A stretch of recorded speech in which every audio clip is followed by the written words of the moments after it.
Hello everyone, आप सभी का स्वागत है हमारे इस यूट्यूब चैनल में। इस वीडियो में हम लोग बात करने वाले हैं गिरिडीह जिला में जो होमगार्ड भर्ती प्रक्रिया चल रहा है, उससे संबंधित कुछ महत्वपूर्ण अपडेट निकल के आया हुआ है। यहाँ पे जो 14/6/2025 को ठीक है, यहाँ पे कुछ अपडेट निकल के आया है, जिसमें अपडेट यह था कि एप्लीकेशन स्टेटस नोटिस था, अर्थात जिन लोगों ने आवेदन भरा हुआ था, उनको लेके यहाँ पे 3 तरह का पीडीएफ इश्यू जारी किया गया है, ठीक है? जिसमें पहला पीडीएफ में जिन लोगों का आवेदन को एक्सेप्ट किया गया है, वो यहाँ पे अपना नाम, फादर नेम के साथ यहाँ पे अपना एप्लीकेशन देख सकते हो, स्टेटस चेक कर सकते हैं।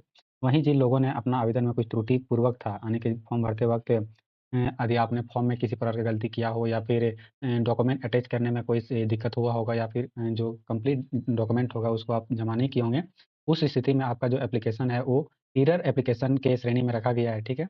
उसी तरह जो कैंडिडेट यानी कि पूरी तरह से इनकम्प्लीट फॉर्म भरे होंगे, ठीक है? या फिर इस तरह से हो सकता है कि आपने आवेदन में डेटा सही से भरा नहीं होगा या फिर जो डॉक्यूमेंट अटैच करने के लिए कहा गया होगा वो एप्लीकेशन के साथ डॉक्यूमेंट अटैच नहीं किए होंगे, तो उन लोगों को जो आवेदन है वो रिजेक्ट कर दिया गया है, ठीक है? तो अब आगे क्या होगा? आगे क्या होगा? तो आगे यही है कि जो भी यहाँ पे 3 इश्यू लेके यहाँ पे नोटिफ़िकेशन जारी किया गया है, नोटिस जारी किया गया है, उसको लेके कुछ गाइडलाइंस दिया गया है, अर्थात जो एरर एप्लीकेशन वाले लोग हैं, उनको क्या करना है, वहीं पे रिजेक्टेड कैंडिडेट है, जिन लोगों का हो गया है एप्लीकेशन, तो उन लोग क्या करेंगे, ठीक है? तो उसी को लेके यहाँ पे महत्वपूर्ण अपडेट निकल के आया हुआ है, ठीक है?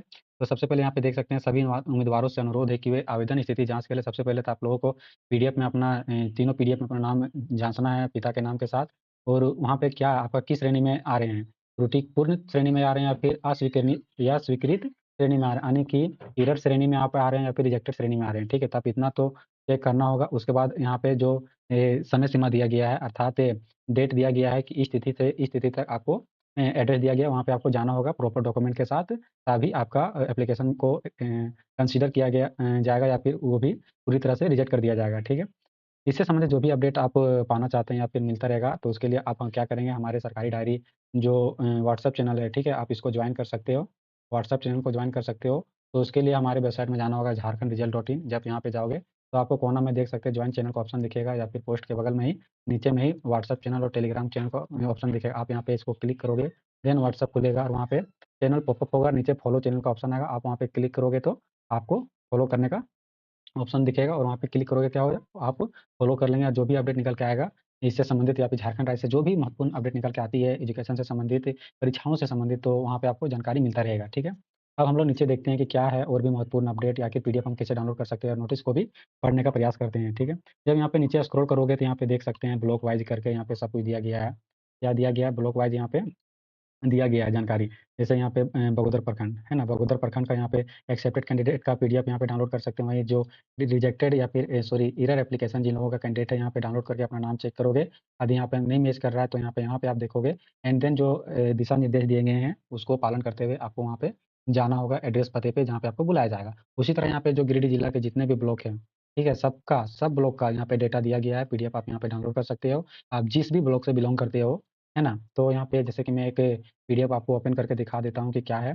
तो सबसे पहले बगोदर प्रखंड का हम लोग क्लिक करते हैं, तो यहाँ पे देख पाओगे, देख सकते हैं कि ग्रामीण गृह रक्षकों के लिए शारीरिक जाँच परीक्षा का महिला या पुरुष औपबंधिक मास्टर चार्ट यानी कि जो भी यहाँ पे किया गया है, दिया गया है कैंडिडेट का लिस्ट, इन लोगों का आवेदन जो है एक्सेप्टेड कर लिया गया है, ठीक है? और वहीं पे जो एरर एप्लीकेशन है यहाँ पे जब क्लिक करोगे, तो यहाँ पे उन लोगों का नाम, अता-पता दिया गया है, जिन लोगों का त्रुटिपूर्ण है, ठीक है? तो उसके लिए भी कुछ दिशा निर्देश दिए गए हैं, हम लोग उसको देखते हैं बाद में। सबसे पहले तो यहाँ पे हम लोग देख लेते हैं कि अब देख सकते हो यहाँ पे रिजेक्टेड एप्लीकेशन, यहाँ पे आप जाओगे, तो अब यहाँ पे देख पा रहे होंगे रिजेक्टेड कैंडिडेट का क्या लिस्ट यहाँ पे है। अब यहाँ पे रिजेक्टेड कैंडिडेट का क्या रीज़न हो सकता है?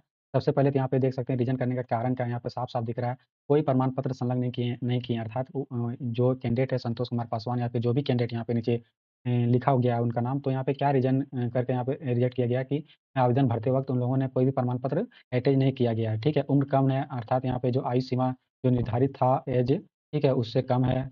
ठीक है, तो ऐसा ही बहुत सारे रीज़न है, इसको आप देख सकते हैं नीचे स्क्रॉल करके, ठीक है? जैसे यहाँ पे देख सकते हैं, आयु सीमा का ही कैंडिडेट मैक्सिमम है और यहाँ पे जैसे दूसरे व्यक्ति का आवश्यक प्रमाण पत्र यानी कि जो कैंडिडेट है, कैंडिडेट अपना आवश्यक प्रमाण पत्र अटैच ना करके किसी और का कर दिए हैं, आवश्यक प्रमाण पत्र नहीं सही नहीं है, अर्थात जो भी आपका जो माइनर मिस्टेक है या फिर जो भी प्रॉपर डॉक्यूमेंट आपने नहीं किया है, तो उसको लेके यहाँ पे नोटिस जारी किया गया है। तीनों आवेदन पत्र रिजेक्ट होने का एरर है या फिर जिन लोगों को एक्सेप्ट किया गया है, ठीक है? तो हम लोग जो ऑफिशियल नोटिस है, उसको हम लोग पढ़ते हैं कि क्या यहाँ पे दिशा निर्देश दिया गया है, ठीक है? तो यहाँ पे देख हम लोग आ चुके हैं कि आवश्यक जो सूचना जारी किया गया वो क्या है? सबसे पहले तो यहाँ पे जो 3 दिए गए हैं पॉइंट, उसमें पहला पॉइंट हम लोग देखते हैं कि जो यह मास्टर चार्ट तैयार किया गया वो प्रखंडवार तैयार किया गया है और यहाँ पे गिरिडीह के ऑफिशियल वेबसाइट में जारी कर दिया गया है, ठीक है? तो अब यहाँ पे क्या है कि जो जिसमें जो भी अभ्यर्थी है, जिसका नाम, पिता का नाम, पता, उम्र, शैक्षणिक योग्यता, लिंग आदि सूचनाएँ अंकित है। यहाँ पे जो आप पीडीएफ खोलें तो इतना सारा डाटा प्रत्येक कैंडिडेट का वहाँ पे अंकित किया गया है। अभ्यर्थी उक्त मास्टर चार्ट में अंकित स्वयं से संबंधित सूचनाओं की जाँच कर ले, अर्थात यहाँ पे बोला जा रहा है कि जो भी कैंडिडेट इस आवेदन को फिल किए थे होम गार्ड को लेके गिरिडीह जिला में, तो आप अपना जो संबंधित सूचना है, इन्फॉर्मेशन है, उसको आप लोग एक बार स्वयं से जाँच लें और किसी भी अगर आपको किसी प्रकार की आपत्ति होता है, ठीक है? यदि आपको किसी प्रकार का नाम में गलती है या फिर कोई भी श्रेणी में आप आ रहे हैं, आपका आवेदन एक्सेप्ट किया गया है, रिजेक्ट किया गया है या फिर एरर सेक्शन में आपका लाई कर रहा है, तो यहाँ पे आपके पास 7 दिनों का समय दिया गया है, ठीक है? तो आपत्ति करने का, सुधार करने का। तो आप ये इसको कैसे सुधार सकते हैं? तो उसके लिए सबसे पहले आपको जो भी मतलब जिस भी चीज़ में आपका त्रुटि है, उससे संबंधित प्रमाण पत्र आने के आपको कुछ सर्टिफ़िकेट ले जाना होगा या फिर साक्ष्य आने के प्रूफ़ ले जाना होगा, ठीक है? कहाँ जाना है आपका? यहाँ पे जिला समादेष्टा कार्यालय झारखंड गृह रक्षा वाहिनी गिरिडीह, यानी कि गिरिडीह में ही आपको जाना है। इस जो भी यहाँ पे लिखा गया है, जिला समादेष्टा कार्यालय झारखंड गृह रक्षा वाहिनी गिरिडीह, यहाँ पे जाएँगे और अपना डॉक्यूमेंट या फिर प्रूफ़ को समर्पित करेंगे, ठीक है?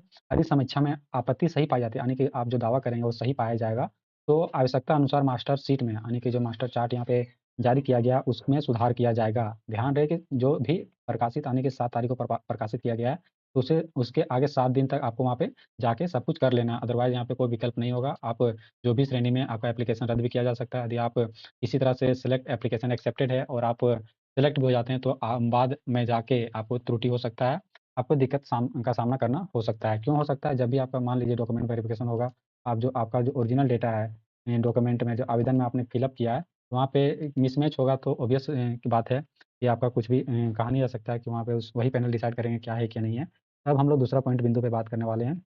देखिए, इसमें क्या बताया गया है कि अभ्यर्थियों के द्वारा ऑफ़लाइन आवश्यक प्रमाण पत्र संलग्न किया गया। यानी कि यहाँ पे देखो जो भी कैंडिडेट ने ऑफ़लाइन, यानी कि अभी तो ऑनलाइन हो गया ना, अभी कोई भी चीज़ डॉक्यूमेंट मतलब इनकम कास्ट सर्टिफ़िकेट या फिर रेसिडेंशियल सर्टिफ़िकेट ऑनलाइन निर्गत हो रहा है, ठीक है? तो वैसे कैंडिडेट जिन्होंने आवश्यक प्रमाण पत्र यानी रेसिडेंशियल सर्टिफ़िकेट जो ऑफ़लाइन बना था, उसको अटैच किए हैं या फिर कई अभ्यर्थियों के द्वारा शैक्षणिक प्रमाण पत्र अथवा जाति प्रमाण पत्र संलग्न नहीं किया गया है, यानी अटैच नहीं किया गया है। जबकि आवेदन पत्र के साथ ऑनलाइन आवश्यक प्रमाण पत्र अटैच करना है। इसके साथ ही शैक्षणिक प्रमाण पत्र एवं जाति प्रमाण पत्र भी आवेदन पत्र के साथ अटैच करना है। जिला की वेबसाइट रचना पर इसे भर्ती सूची पब्लिश कर दी गई है। इन अभ्यर्थियों को सूचित किया जाता है कि इस अभ्यर्थी की सूचना के अखबार में प्रकाशन के 15 दिनों के अंदर जहाँ पे एड्रेस बोला गया वही है जिला समादेष्टा कार्यालय झारखंड गृह रक्षा वाहिनी गिरिडीह में संबंधित प्रमाण पत्र जमा करना सुनिश्चित करेंगे। ठीक है, इसके लिए आपको कितना समय दिया गया है? 15 दिनों का समय दिया गया है। किस लिए? यदि आपका ऑफलाइन रेसिडेंशियल सर्टिफिकेट सबमिट किए थे ऑनलाइन मतलब आवेदन करते वक़्त और शैक्षणिक प्रमाण पत्र या जाति प्रमाण पत्र अटैच नहीं किया था वैसे कैंडिडेट, तो उन लोगों के लिए 15 दिनों का समय दिया गया है। वो लोग भी जाके अपना जो भी त्रुटि है उसको सुधार सकते हैं। ऐसी श्रेणी जो है वो क्या एरर श्रेणी में लाइक कर रहे हैं, ठीक है? अब हम लोग बात करते हैं जो रिजेक्टेड कैंडिडेट है। यहाँ पे रिजेक्टेड कैंडिडेट को लेके यहाँ पे जो दिशा निर्देश दिए गए हैं, उसको हम लोग देखने वाले हैं इस आगे, ठीक है? तो हाँ, तो हम लोग यहाँ पे देख पा रहे हों कि जो भी आवेदन पत्र को स्क्रूटनी के उपरांत अपरिहार्य कारणों से कुछ अभ्यर्थियों का आवेदन पत्र निरस्त कर दिए गए यानी रिजेक्ट कर दिए गए हैं। तो वैसे अभ्यर्थियों का जो सूची पब्लिश किया गया है गिरिडीह.एनआईसी.इन पर, तो यदि किसी अभ्यर्थी को इस संबंध में कोई आपत्ति या दावा हो तो इस सूचना के अखबार में प्रकाशन से 7 दिन के अंदर अपनी आपत्ति दावा साइज़ प्रमाण पत्र के साथ जिला समादेष्टा कार्यालय झारखंड गृह रक्षा वाहिनी गिरिडीह में सबमिट करना सुनिश्चित करेंगे, ठीक है? यदि समीक्षा में आपत्ति सही पाई गई तो गृह रक्षक नव नामांकन प्रक्रिया हेतु आपके आवेदन पत्र को स्वीकार कर लिया जाएगा। उसके लिए आपको 7 दिनों का समय दिया गया है। ठीक है, अब देखो अब आराम से इसको समझते हैं कि क्या चीज़ है। वैसे कैंडिडेट जिनका आवेदन रिजेक्टेड लिस्ट में है, ठीक है? जिनका नाम रिजेक्टेड लिस्ट में है तो उन लोग क्या करेंगे? तो रिजेक्टेड होने का बहुत सारे रीज़न हो सकता है, ठीक है? वहाँ पे मेंशन किया गया है रीज़न को भी कि किस वजह से आपका आवेदन रिजेक्ट किया गया था। जैसे हमने अभी कुछ देर पहले देखा था कि किन्हीं का आयु सीमा कम है या जिन्होंने किसी और का जाति प्रमाण पत्र या फिर आवासीय प्रमाण पत्र अटैच कर दिए हैं खुद के आवेदन पत्र में। तो वैसे स्थिति में आपको दावा करना होगा कि नहीं मैंने सही चीज़ें जमा की हुई थी। तो उस चीज़ को देखा जाएगा और वैसा सही पाया जाता है तो आपके आवेदन को एक्सेप्ट कर लिया जाएगा, ठीक है? अब रही बात कि इन सब चीज़ों के होने के बाद आपका दौड़ प्रक्रिया कब होगा, है ना? दौड़ प्रक्रिया आपका कब होगा? तो आपका दौड़ प्रक्रिया जो है, इन सबको करने के बाद कुछ ही दिनों में यानी कि कहा जा सकता है 1-2 महीना बोला जा सकता है कि आपका दौड़ प्रक्रिया प्रारंभ कर दी जाएगी, उससे संबंधित नोटिफ़िकेशन जारी किया जाएगा। है ना? तो और भी जो भी अपडेट निकल के आएगा दौड़ को लेके तो मैं यहाँ पे इस चैनल यानी कि झारखंड डायरी यूट्यूब चैनल के माध्यम से आपको अपडेट कर दूँगा। वहीं अगर आप व्हाट्सएप से सूचना पाना चाहते हैं तो हमारे व्हाट्सएप चैनल सरकारी डायरी को यहाँ पे फ़ॉलो कर सकते हैं, ठीक है? फिलहाल इस वीडियो में इतना ही और देखते हैं क्या होता है, जो भी अपडेट आएगा मैं आपको वहाँ पे देता रहूँगा। धन्यवाद।